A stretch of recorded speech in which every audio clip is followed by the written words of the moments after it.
दोस्तों स्वागत है एक बार फिर से एक नए वीडियो में। और आज हम लोग लेखपाल का सेट नंबर 5 ये लगाएंगे। इसमें क्वेश्चन अच्छे अच्छे क्वेश्चन डिजाइन किए हैं, वो भी हम लोग को लगाना है। और ये सब पिछले साल के आए हुए जितने भी क्वेश्चन है ये सब मैं आपको प्रैक्टिस करवा रहा हूँ। ठीक है, तो देखो कोई भी एग्ज़ाम हो तो उसमें पिछले साल के क्वेश्चन का बहुत इंपॉर्टेंस होता है। तो पिछले साल के क्वेश्चन हर एग्ज़ाम में लगभग रिपीट होते हैं, क्योंकि अभी थोड़े दिन पहले यूपी टेट की जो एग्ज़ाम हुआ उसमें भी पिछले साल के 84 क्वेश्चन रिपीट हुए हैं। तो समझ लो आपके पिछले साल के आए हुए क्वेश्चन का क्या इंपॉर्टेंस होता है। ठीक है दोस्तों, तो चलो ये सेट नंबर 5 लगाते हैं और इसमें देखते हैं कि क्या क्या मोस्ट इम्पॉर्टेंट पॉइंट है। ठीक है, तो देखो पहला क्वेश्चन है। तो पहला क्वेश्चन क्या दिया गया है कि सूची 1 को सूची 2 से मिलाना है। तो सूची 1 में क्या दिया गया है कि कुछ ऑर्गेनाइजेशन है जो भारतीय राष्ट्रीय कांग्रेस, जो इंडियन नेशनल कांग्रेस 1885 में बनी थी, उससे पहले कुछ और भी ऑर्गेनाइजेशन बने थे जो अंग्रेज़ों से अपने हितों की मांग करते थे। ठीक है, तो इनकी स्थापना किसने की थी, इस तरह से इसको मैचिंग करनी है। तो देखो पहला क्वेश्चन दिया गया है कि इसको मैचिंग करो। तो ये चार ये दिए गए हैं, एक तो लैंड होल्डर सोसाइटी है, दूसरा ब्रिटिश इंडियन सोसाइटी है, और तीसरा इंडियन लीग है, और चौथा इंडियन एसोसिएशन है। तो इसकी स्थापना बतानी है कि किसने किसने की है। तो देखो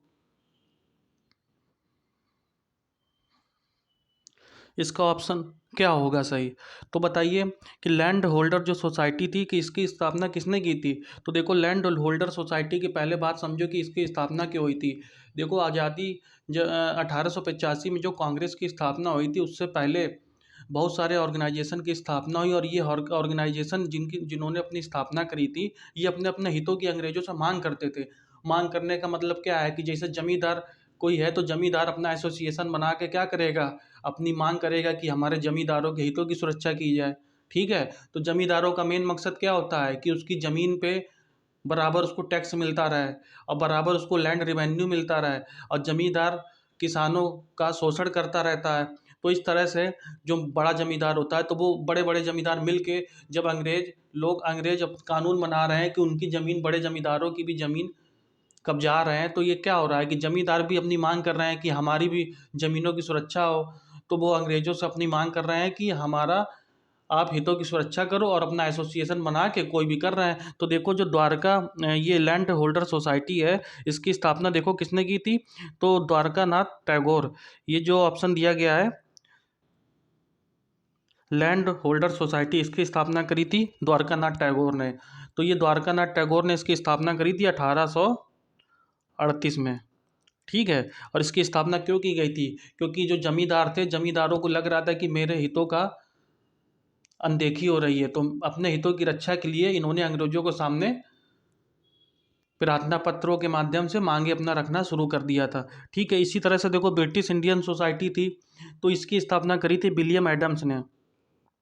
तो देखो ये है ए का, ये सॉरी बी का थर्ड है विलियम एडम्स। और इंडियन लीग, जो इंडियन लीग स्थापना थी इसकी, इसने जो ऑर्गेनाइजेशन की स्थापना करी थी इसकी मांग थी राष्ट्रवाद और राजनीतिक शिक्षा। मतलब लोगों के अंदर राजनीतिक शिक्षा का बहुत अभाव था और लोग नहीं जानते थे कि भारत देश क्या बारे में क्या सही है क्या गलत है। तो ये कह रहे थे कि आप पॉलिटिकल एजुकेशन दो पब्लिक को, क्योंकि यहाँ की जनता उस समय बहुत ही इतनी साक्षर नहीं थी। ठीक है, तो बात को समझे, तो राष्ट्रवाद की भावना के लिए इन्होंने स्थापना करी थी, और इसकी स्थापना करी थी इंडियन लीग की शिशिर कुमार घोष ने। तो देखो इंडियन लीग की स्थापना हो गई सी का सेकंड। और इंडियन एसोसिएशन, तो इंडियन एसोसिएशन की स्थापना करी थी सुरेंद्र नाथ बनर्जी और आनंद मोहन बोस का नाम आपने सुना होगा। 1876 में इसकी स्थापना करी थी।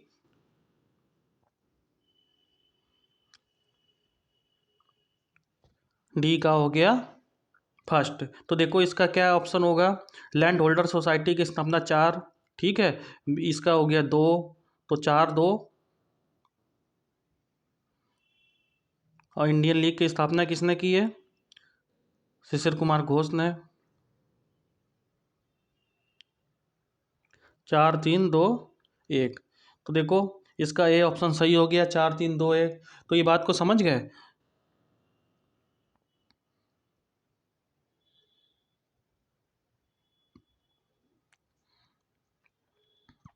अब देखो एक और ऑर्गेनाइजेशन की स्थापना हुई थी 1866 में,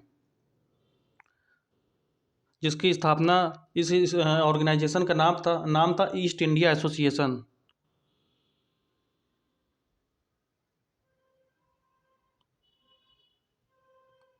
और इसकी स्थापना किसने की थी? दादा भाई नौरोजी ने।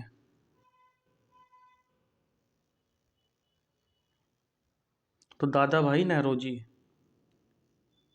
तो इस तरह से इसका ऑप्शन हो गया ए। चलो आगे बढ़ते हैं। अब ये बताना है, इसमें दूसरा क्वेश्चन जो दिया गया है कि निम्नलिखित में से कौन सा सुमेलिखित नहीं है। तो देखो, ये बताना है कि लॉर्ड कॉर्नवालिस स्थायी बंदोबस्त, ठीक है, लॉर्ड बेलीजली सहायक संधि प्रणाली, सर जॉन शोर आंग्ल नेपाल युद्ध, और लॉर्ड हेस्टिंग तृतीय आंग्ल मराठा युद्ध। तो देखो, इसमें बताना है कि कौन सा सही नहीं है। तो देखो इसका ऑप्शन देखो क्या होगा। तो लॉर्ड कॉर्नवालिस ने स्थायी बंदोबस्त लाया था, ये बात सही है, और 1793 में ये पद्धति लाई गई थी। अब इस पद्धति का अर्थ क्या था? देखो, स्थायी बंदोबस्त का मतलब था कि इन्होंने किसानों के ऊपर कोई बड़े बड़े ठेके दे दिए किसी को, मतलब एक तरह से समझो ठेकेदार, एग्जाम्पल के तौर पे। तो ठेकेदार था, वो क्या करता था, किसानों से टैक्स वसूलता था और अंग्रेजों को जमा करता था।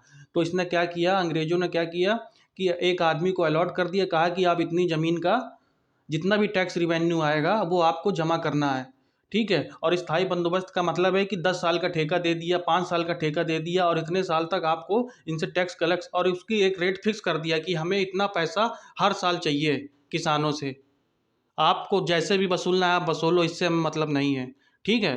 तो आप पर हमको इतना पैसा चाहिए। तो स्थायी बंदोबस्त का मतलब ये हुआ कि एक रेट फिक्स कर दिया, स्थायी कर दिया, ठीक है। तो इसी को स्थायी बंदोबस्त व्यवस्था कही जाती है। तो ये लॉर्ड कॉर्नवालिस लाया था। लॉर्ड बेलीजली सहायक संधि प्रणाली लाया था, ये बात ठीक है।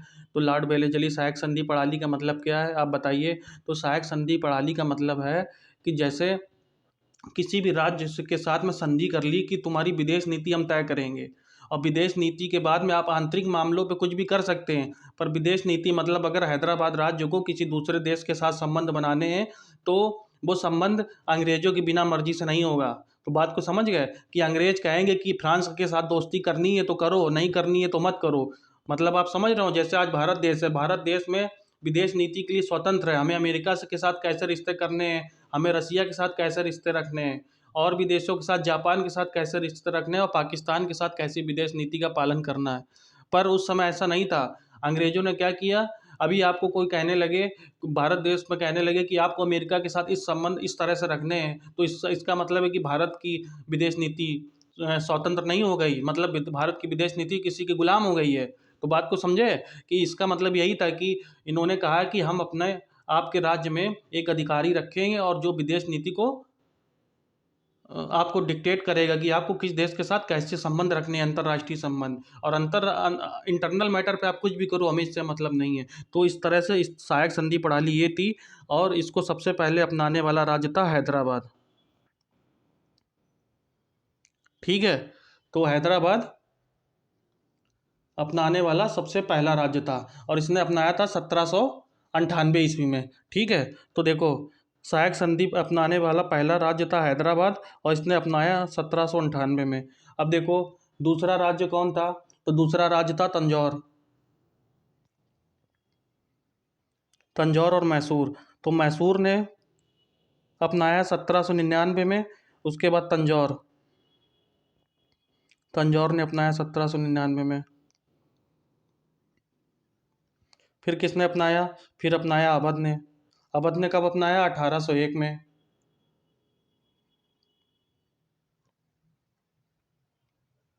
पेशवा, तो पेशवा ने अपनाया 1802 में। तो इस तरह से देखो, बहुत सारे राज्य सहायक संधि प्रणाली अपना रहे हैं। तो चलो अब आगे बढ़ते हैं। सर जॉन शोर, तो सर जॉन शोर आंग्ल नेपाल युद्ध। तो देखो, ये ऑप्शन सही है, आंग्ल नेपाल जो हुआ था वो इसके ज़माने में नहीं हुआ था, क्योंकि जॉन शोर था, तो जॉन शोर ने कहा कि हम जो है हस्तक्षेप की नीति अपनाएंगे, मतलब किसी भी राज्य में हम दखल नहीं देंगे, और उसने उसके समय में लगभग शांति रही थी, ठीक है। तो और लॉर्ड हेस्टिंग, ये जो है तृतीय आंग्ल मराठा युद्ध, तो इसके समय में ये हुआ था। तो ये बात सही है, ठीक है। तो अब जॉन शोर, इसके बताओ, ये बताओ कि आंग्ल नेपाल युद्ध जो हुआ था ये किसके समय में हुआ था? तो ये हुआ था हेस्टिंग के समय में, लॉर्ड हेस्टिंग के समय में। ठीक है, तो इस तरह से इसका ऑप्शन हो गया सी। चलो अगला क्वेश्चन देखते हैं। लंदन में इंडिया हाउस की स्थापना किसने की थी? तो इसमें 4 ऑप्शन दिए गए, आपको बताना है क्या है। तो पहला ऑप्शन दिया गया है श्याम जी कृष्ण वर्मा, दूसरा ऑप्शन दिया गया है बरकतुल्ला, तीसरा ऑप्शन दिया गया है वीरेंद्र नाथ चट्टोपाध्याय और चौथा ऑप्शन दिया है आपको लाला हरदयाल। तो देखो इसका ऑप्शन होगा श्याम जी कृष्ण वर्मा। तो श्याम जी कृष्ण वर्मा ने इंडिया हाउस की स्थापना की थी। ठीक है, और एक लाला हरदयाल है, इन्होंने किसकी स्थापना की थी? तो इन्होंने स्थापना की थी गदर पार्टी की। देखो ये गदर गदर पार्टी की स्थापना की थी लाला हरदयाल ने। चलो अगला क्वेश्चन देखते हैं। बुद्ध के जीवन में किस घटना को महाविनिष्क्रमण के रूप में जाना जाता है? तो महाविनिष्क्रमण के रूप में बुद्ध, मतलब महाविनिष्क्रमण एक शब्द उपयोग होता है बुद्ध के जीवन काल में के लिए, तो उसको किस नाम से जाना जाता है? तो देखो 4 ऑप्शन दिया गया उनका। महापरिनिर्वाण, महापरिनिर्वाण का मतलब है कि जब उन्होंने शरीर त्याग दिया, मतलब वो जीवन की मुक्ति से मुक्त हो गए, ठीक है, जीवन के बंधन से, तो उसको महापरिनिर्वाण कहा जाता है। तो ये बताना है कि किससे ये संबंधित है, उनके जन्म से कि उनके गृह त्याग के से। तो देखो जब उन्होंने गृह त्याग किया, अपने घर से वो गए, तो उसको कहा जाता है महाभिनिष्क्रमण। ठीक है, और जब कभी भी उनका उनकी जो है एक तरह से इस जीवन से मुक्त हो गए, जीवन के बंधन से, तो उसको कहा जाता है महापरिनिर्वाण। अब देखो बुद्ध के जीवन से रिलेटेड कुछ चीज़ें सुनो, कि जैसे कुछ प्रतीक चिन्ह हैं जो इस्तेमाल होते हैं उनके जन्म से रिलेटेड, उनके गृह त्याग से रिलेटेड, तो ये सब पेपर में बहुत आता है। तो देखो जन्म की उनका जो प्रतीक है वो है कमल, कमल व हाथी, ये इनके जन्म का है। ठीक है, अब बताओ गृह त्याग, गृह त्याग का क्या है प्रतीक इनका? तो घोड़ा, मतलब घोड़े में बैठ के गए थे, तो इसका गृह त्याग का इनका प्रतीक है घोड़ा। ठीक है, ज्ञान का चिन्ह क्या है? तो ज्ञान का चिन्ह है पीपल का पेड़, क्योंकि पीपल के पेड़ के नीचे इनको ज्ञान की प्राप्ति हुई थी, इसलिए इनका ज्ञान का चिन्ह है पीपल का पेड़। ठीक है, अब इसके बाद एक आता है निर्माण। निर्माण का मतलब है जीवन के बंधन से मुक्ति, तो इसका प्रतीक चिन्ह है पद चिन्ह, पैरों के जो चिन्ह है वही प्रतीक है इनका। ठीक है, मृत्यु, मृत्यु का क्या चिन्ह है? तो मृत्यु का चिन्ह है स्तूप। तो देखो स्तूप का मतलब क्या है? स्तूप का मतलब होता है, जब अभी आने वाले समय में जब प्राचीन भारत और आर्ट एंड कल्चर पढ़ाएंगे तब उसमें बताएंगे कि स्तूप क्या होता है, पूरा डिटेल में आपको चित्रों के द्वारा दिखाएंगे। ठीक है, तो स्तूप होता है कि जब जो बुद्ध के जीवन की चीज़ें हैं, मतलब आप ये समझ लें कि बुद्ध के जीवन की जैसे दांत हैं, बुद्ध का कोई भी निशानी है, ठीक है, तो उस निशानी को वो क्या करते हैं कि स्तूप में रखते हैं और उसके ऊपर मिट्टी डालते हैं और मिट्टी के ऊपर एक गुंबद नुमा आकृति बनाते हैं, उसी को स्तूप कहते हैं। और वहाँ पे जो बुद्ध धर्म के अनुयायी हैं वो वहाँ पे पूजा अर्चना करते हैं। ठीक है, तो इस तरह से स्तूप होता है। तो ये मृत्यु की निशानी है, मृत्यु का इनका है। उसके बाद समृद्धि, समृद्धि का इनका प्रतीक है शेर। और यौवन मतलब जवानी का प्रतीक है सांड। तो देखो इस तरह से जो ये चिन्ह है ये पेपरों में बहुत आता है, और ये अभी रेलवे का भी एग्ज़ाम आ रहा है, लेखपाल का भी एग्ज़ाम आ रहा है, तो बहुत सारे क्वेश्चन आपको मिलेंगे। ठीक है, तो आपको देखो जन्म का जो प्रतीक चिन्ह वो मैंने बताया कमल और हाथी, गृह त्याग का क्या प्रतीक चिन्ह बताया है घोड़ा। ठीक है, इस तरह से मृत्यु का क्या है स्तूप, और निर्माण का क्या है पद चिन्ह। तो ये सब चीज़ें आपको याद रखनी है, तो इसका ऑप्शन क्या हुआ? गृह त्याग।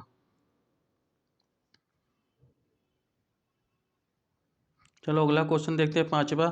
कार के दृश्यावलोकन के लिए किस प्रकार के शीशे का प्रयोग किया जाता है? तो बताना है कि अवतल दर्पण है, बेलनाकार दर्पण है, उत्तल दर्पण है कि समतल दर्पण है। तो देखो एक ये कार है, और कार के देखो ये जैसे कार का बोनट होता है, तो ये समझना, इधर देखना, इधर शीशा लगा रहता है जो ड्राइवर जहाँ से देखता है, तो उसमें देखता वो है कि पीछे से जो गाड़ी आ रही है, वो गाड़ी दिखता है कि उसको गाड़ी उसको दिखती है कि पीछे से जो आ रही है, तो इतनी बड़ी गाड़ी है, मान लो एक शीशे में आ रही है, तो इसका मतलब क्या हुआ कि बड़ी चीज़ को छोटे में उसका स्वरूप आ जाए। तो अगर बड़ी चीज़ का जो छोटे में स्वरूप आ जाए, क्योंकि बड़ा शीशा तो लगा नहीं सकते हैं कार में, छोटे शीशे में ही हमको दिख जाता है कि पीछे कितने ट्रक और कितनी गाड़ियाँ आ रही हैं, या एक्सीडेंट से बचाने के लिए लगाया जाता है। तो जब ये शीशा लगा है और इसमें इतनी बड़ी चीज़ें आ रही, मतलब बड़ी आकृति छोटी चीज़ में आ रही है, तो उसका काम होता है उत्तल दर्पण का। उत्तल दर्पण क्या करता है, चीज़ों को सिकोड़ देता है। सिकोड़ने का मतलब है कि बड़ी आकृति को छोटी में वो कर देगा। ठीक है, तो इस तरह से कारों के जो शीशे होते हैं बगल वाले, जिसमें ड्राइवर के बगल में जो शीशा होता है उसमें उत्तल दर्पण का प्रयोग होता है। तो इसका आंसर हो गया सी। अब ये बताओ कि जैसे अवतल दर्पण होता है, तो अवतल दर्पण क्या करता है मुख्यतः, तो अवतल दर्पण मेनली करता है चीज़ों को फैलाता है। कि जैसे जो स्ट्रीट लाइट लगी रहती है, स्ट्रीट लाइट में क्या होता है कि उसमें हमें ये नहीं चाहिए कि एकदम साफ दिखाई दे, पर इसका मतलब ये होता है अवतल जो स्ट्रीट लाइट लगी रहती है कि हमें इतनी रोशनी हो कि सब चीज़ें बराबर दिखाई दे, तो क्या करता है वो रोशनी को फैला देता है। ठीक है, तो स्ट्रीट लाइट में अवतल दर्पण का प्रयोग होता है। तो इसका ऑप्शन हो गया सी, उत्तल दर्पण का प्रयोग किया जाता है। तो पांचवे का आंसर हो गया सी। चलो अब आगे बढ़ते हैं।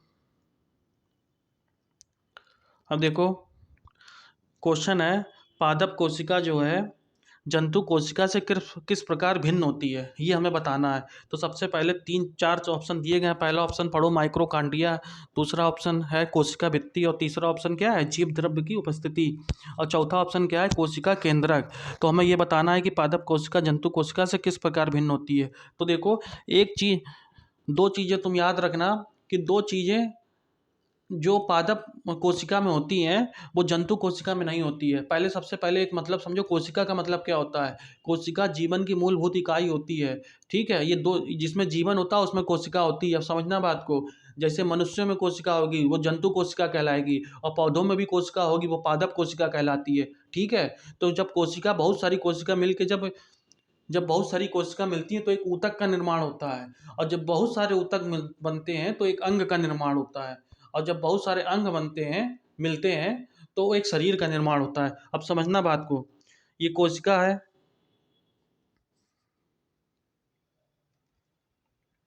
ठीक है, कोशिका से जब बहुत सारी कोशिका ये मिल गई तब एक निर्माण हुआ ऊतक का, जिसको टिश्यू बोलते हैं इंग्लिश में, और कोशिका को इंग्लिश में बोलते हैं सेल, इसको बोलते हैं टिश्यू। ठीक है, और जब बहुत सारे ऊतक बनते हैं तो ये निर्माण होता है अंग का, और जब बहुत सारे अंग मिलते हैं तो एक शरीर का निर्माण होता है। तो ये मोटी मोटी बात ध्यान रखना, अंग को इंग्लिश में बोलते हैं ऑर्गन, और शरीर को इंग्लिश में बोलते हैं बॉडी। ठीक है, तो इस तरह से अगर कोई एक हायरार्की बनाया जाए तो सबसे पहले आता है सेल, फिर आता है टिश्यू, उसके बाद आता है ऑर्गन, और उसके बाद आता है बॉडी। ठीक है, तो इस तरह से पादपों की जो पौधों की कोशिका होती है अलग और जंतु की कोशिका होती है अलग, पर मेनली जो डिफरेंस होता है वो दो चीज़ों पे होता है।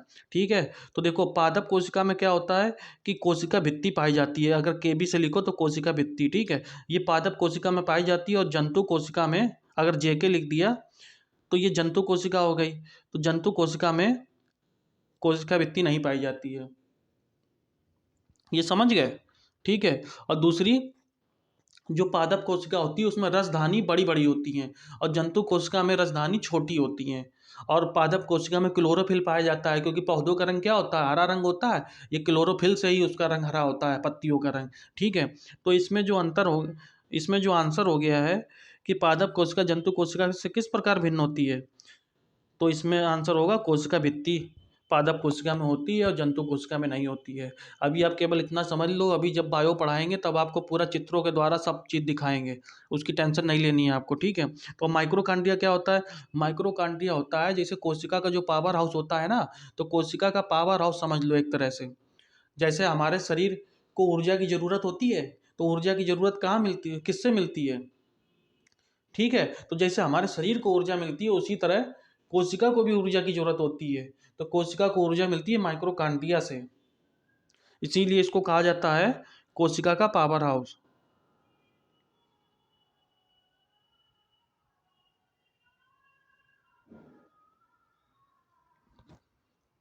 ठीक है। एक और एक और चीज़ सुनो, माइक्रोकांडिया की खोज किसने की थी? तो माइक्रोकांडिया की खोज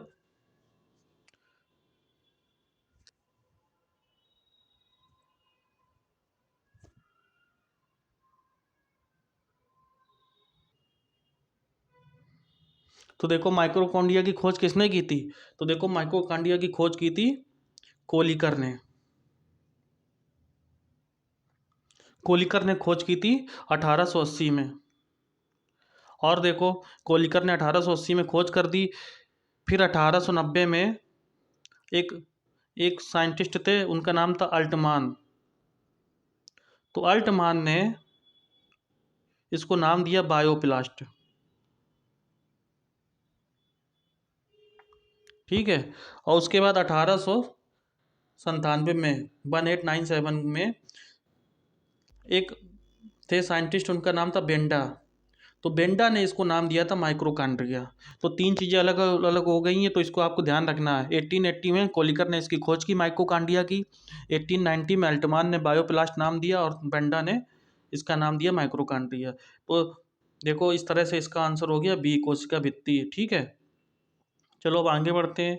किस किस द्रव के एकत्रित होने पर मांसपेशियां थकान का अनुभव करती हैं? तो चार ऑप्शन आपको दिए गए, लैक्टिक एसिड, दूसरा है पिरूविक एसिड, और तीसरा ऑप्शन है बेंजोइक एसिड, और चौथा ऑप्शन है यूरिक एसिड। तो देखो लैक्टिक एसिड की उपस्थिति जब हो जाती है मांसपेशियों में इकट्ठा हो जाती है, जब हम बहुत ज़्यादा मेहनत करते हैं और जब हम बहुत ज़्यादा मसल्स एक्टिविटी करते हैं, जैसे मान लो जिम जाते हैं आप, या रनिंग कर रहे हैं, या बहुत देर तक काम कर रहे हैं, तो बॉडी में लैक्टिक एसिड बन जाता है। ठीक है। जब लैक्टिक एसिड बन जाता है, उससे हमारे दिमाग में ये आता है कि हमको थकावट की अनुभूति होती है। मतलब अनुभूति का मतलब ये सर थकावट की फीलिंग होती है, ये कहा जाएगा। ठीक है। जैसे हम टायर्डनेस फील करते हैं, तो जब लैक्टिक एसिड शरीर में हो जाता है तो वो हमारे दिमाग में एक तरह से इंडिकेशन जाता है कि अब बॉडी थक गई है, अब इसको आराम की ज़रूरत है। तो लैक्टिक एसिड इसका ऑप्शन हो गया। इसी तरह से पौधों में, जब पौधों में इकट्ठा होता है, जब पौधे, तो पौधों में होता है एथिल अल्कोहल। तो एथिल अल्कोहल पौधों में होता है इकट्ठा। ठीक है। तो इसका आंसर हो गया 7 का है। चलो अब आगे बढ़ते हैं। मानव शरीर में पाचन का अधिकांश भाग किस अंग में होता है? तो हमें बताना है कि किस अंग में पाचन का अधिकांश भाग संपन्न होता है। तो चार ऑप्शन दिया गया है। पहला पैंक्रियाज, दूसरा ऑप्शन दिया गया है बड़ी आंत, तीसरा ऑप्शन दिया गया है छोटी आंत, और चौथा ऑप्शन दिया गया है आमाशय। तो इसका ऑप्शन होगा छोटी आंत। छोटी आंत में ही मानव शरीर की जो पाचन की क्रिया है अधिकांशतः संपन्न हो जाती है। ठीक है। तो इसका छोटी आंत ऑप्शन है, ये चीज़ आप याद रखिएगा। चलो अब अगला क्वेश्चन देखते हैं। फोटोग्राफी में उपयोगी तत्व कौन सा है? तो चार ऑप्शन दिए गए हैं, सिल्वर नाइट्रेट, सिल्वर ब्रोमाइड, और तीसरा ऑप्शन है सल्फ्यूरिक एसिड, और चौथा ऑप्शन है साइट्रिक एसिड। तो देखो फोटोग्राफी में जो इस्तेमाल होता है वो होता है सिल्वर ब्रोमाइड। ठीक है। तो सिल्वर ब्रोमाइड मेनली फोटोग्राफी में इस्तेमाल होता है। तो इसका आंसर नाइन्थ का आंसर क्या हो गया? बी।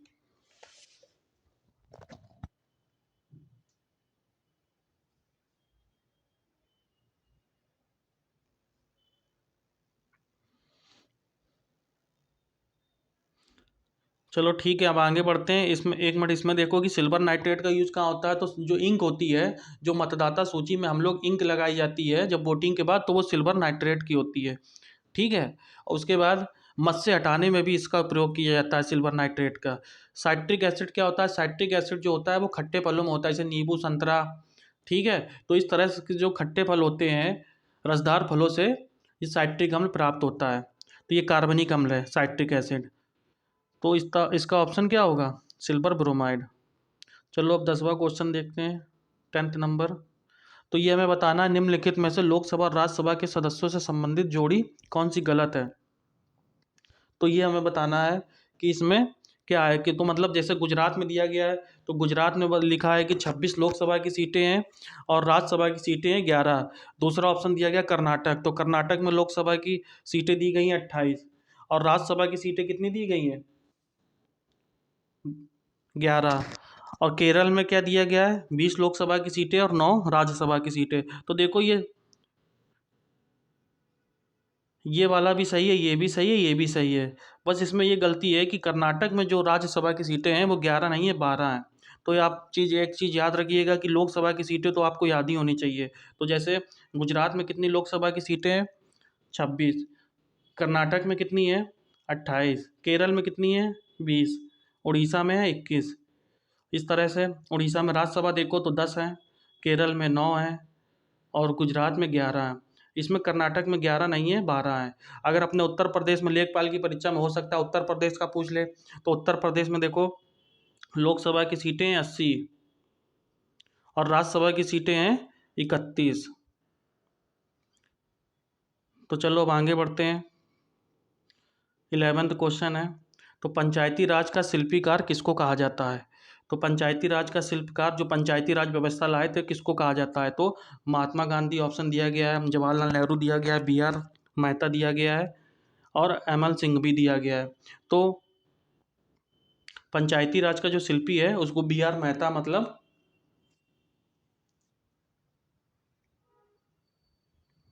बलवंत राय मेहता को कहा जाता है। ठीक है, इन्होंने कहा था कि 3 स्तरीय पंचायती राज व्यवस्था होनी चाहिए। जो ये ग्राम, आप देखते हो ग्राम स्तर पर होता है, उसके बाद पंचायत होता है, तो ये सब चीज़ें होती है ना, तो 3 स्तर पे, कहीं पे 4 स्तर की होती है, कहीं पे 2 स्तर की होती है, कहीं पे 3 स्तर की होती है। तो सबसे पहले पंचायती राज व्यवस्था चालू की गई थी 1959 को, 2 अक्टूबर को, गांधी जी के जन्मदिन के दिन। ठीक है, तो उस दिन ये राजस्थान के नागौर से चालू की गई थी और उसके बाद अपनाने वाला पंचायती राज व्यवस्था था आंध्र प्रदेश। तो सबसे पहले अपनाया राजस्थान ने, दूसरा अपनाया फिर आंध्र प्रदेश ने। तो BR मेहता को कहा जाता है। और ML सिंह भी, तो ML सिंह भी क्या है ये, तो ML सिंह भी की सिफारिश पे संवैधानिक दर्जा दिया गया था पंचायती राज सिस्टम को। तो मतलब ये है 73वां संविधान संशोधन। ठीक है, तो 73वां संविधान संशोधन जो है वो ML सिंह भी ने जो रिकमेंडेशन दी थी उसके आधार पे पंचायती राज सिस्टम को संवैधानिक दर्जा दिया गया। मतलब अब चुनाव वगैरह हर चीज़, जैसे राज्य निर्वाचन आयोग मतलब निर्वाचन आयोग होता है केंद्र के स्तर पे जो चुनाव करवाता है केंद्र में, ठीक है, और राज्यों में। और जो राज्य निर्वाचन आयोग होता है वो इस तरह से पंचायती राज का ये सब चुनाव करवाता है। शहरों में होता है पार्षद होता है, गांव में ये ग्राम प्रधान और ये सब होते हैं। ठीक है, तो ML सिंह, इसका आंसर क्या हो गया, C ऑप्शन हो गया। अब चलो 12th क्वेश्चन देखते हैं। 12th क्वेश्चन है कि केंद्र सरकार द्वारा किस तिथि तक पूरे देश में one nation one ration card के क्रियान्वयन की घोषणा की गई है? तो हमको बताना है। तो 4 ऑप्शन ये दिए गए हैं, तो आप ये डेट याद रखेगा कि 1 जून 2020 तक पूरे देश में वन नेशन वन कार्ड की क्रियान्वयन की घोषणा की गई थी। तो 1 जून ये डेडलाइन थी, 1 जून 2020 तक। तो ये ऑप्शन हो गया इसका 12th का B। चलो अब आगे बढ़ते हैं। 13 नंबर का क्वेश्चन है कि विभाजन विभीषिका स्मृति दिवस किस तिथि को मनाए जाने की घोषणा की गई है? देखो केंद्र सरकार ने ये दिवस मनाने की घोषणा की है और हर साल ये मनाया जाएगा। क्योंकि विभाजन विभीषिका का मतलब क्या है कि मतलब कुछ लोगों की पागलपन और सिरफिरेपन की वजह से जो देश में बंटवारा हुआ था और देश का बंटवारे की वजह से जो मार काट हुई थी, 15 से 20 लाख 30 लाख लोग मारे गए थे भारत और पाकिस्तान के जब जन्म हुआ था। तो किसी भी देश का जो बंटवारा हुआ है वो इतना खूनी नहीं रहा है जितना भारत का जो मतलब विभाजन है वो खूनी रहा है। लोग तो इतने 30-40 लाख लोग जब मारे जाते हैं, तो इसी की याद में ये मनाया गया है कि किसी एक आदमी की, मतलब जैसे मोहम्मद अली जिन्ना कहा जाए, तो मोहम्मद अली जिन्ना की राजनैतिक महत्वाकांक्षा के लिए, उसने अपनी महत्वाकांक्षा को पूरा करने के लिए क्या किया कि बहु अपनी देशों का बंटवारा करा दिया और पाकिस्तान का जन्म दिया। ठीक है, तो पाकिस्तान का जो आज़ादी होती है वो 14 अगस्त को, एक जो अंग्रेज गैजेट जारी करते हैं तो उसमें पहले 14 अगस्त को पाकिस्तान बनता है और 15 अगस्त को भारत बनता है। तो 14 अगस्त को पाकिस्तान बना, इसी की वजह से केंद्र सरकार ने 14 अगस्त को विभाजन विभीषिका स्मृति दिवस मनाने की घोषणा की है। ठीक है, तो इस तरह से इसका ऑप्शन हो गया C। ठीक है, तो ये 13वें का आंसर हो गया 14 अगस्त, सी ऑप्शन हो गया। तो ये चीज़ याद रखिएगा, विभाजन विभीषका दिवस मनाया जाएगा 14 अगस्त को, क्योंकि जो लोग मारे गए इतने सारे लोग, उनको याद करेंगे हम लोग कि मतलब कितना ये खूनी बंटवारा हुआ था, और उनको नमन करेंगे। ठीक है, तो इस तरह से ये हो गया 13 का क्वेश्चन। अब ये 14 क्वेश्चन जो है ये तो पेपर में बहुत बार आया है। ये बताना है कि हींग प्राप्त होती है, तो हींग का जो नाम है वो है फिरूला आसा फोटिडा। ठीक है, पौधे से भाग होती, किस भाग से प्राप्त होती है? तो ऑप्शन दिया गया तने से, जड़ से, पत्तियों से, कि पुष्प से। तो इसका ऑप्शन होगा जड़ से। तो जड़ से प्राप्त होती है ये याद रखिएगा कि हींग हमेशा जड़ से प्राप्त होती है। तो 14वें का 14 का आंसर हो गया बी। चलो अब अगले बढ़ते हैं। अब ये 15वां क्वेश्चन है, चुकंदर के किस भाग से शक्कर प्राप्त होती है? पहला ऑप्शन दिया गया है पत्ती से, दूसरा दिया गया है जड़ से, और तीसरा ऑप्शन दिया गया है तना से, और चौथा दिया गया है इनमें से कोई नहीं। तो देखो, चुकंदर से भी चीनी प्राप्त होती है, ये चीज़ याद रखना, और ये भी जड़ से प्राप्त होती है। तो 15 का आंसर हो गया सेकेंड। और देखो, इस तरह से ये 15 क्वेश्चन है, और आपको और भी अभी जो सीरीज आने वाली है उसमें आपको हर सब्जेक्ट का, पॉलिटी का, इकोनॉमी का, आर्ट एंड कल्चर का, सभी सब्जेक्ट का आपको डेडिकेटेड क्वेश्चन बनाऊंगा मैं, और अच्छे से अच्छे क्वेश्चन कराऊंगा। हाँ, एक एक सब्जेक्ट पे 2-2 3-3 हज़ार क्वेश्चन करवाऊंगा, और थ्योरी भी साथ में लगाता जाऊंगा। ठीक है, तो चलो इसको लाइक करना, शेयर करना, और मिलते हैं अगले वीडियो में। ठीक है, नमस्कार दोस्तों, जय हिंद।